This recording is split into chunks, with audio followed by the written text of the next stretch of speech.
Welcome to the Bermudian Heartbeats lecture series, a boat and walking tour of Smith's Island, featuring Mr. Rick Spurling and Dr. Michael Jarvis.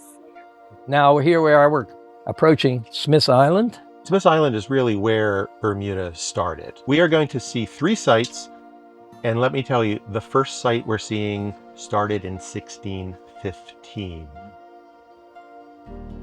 Smith's Island is where the 3 sailors who were left behind after the Sea Venture left.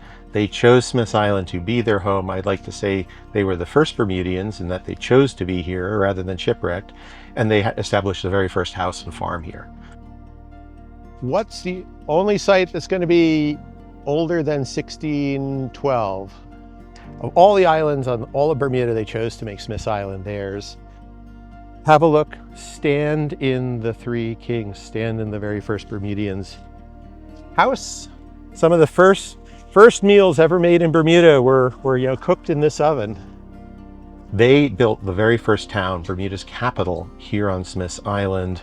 And then after a couple of months, they said, oh, the island is too small, there's not enough water.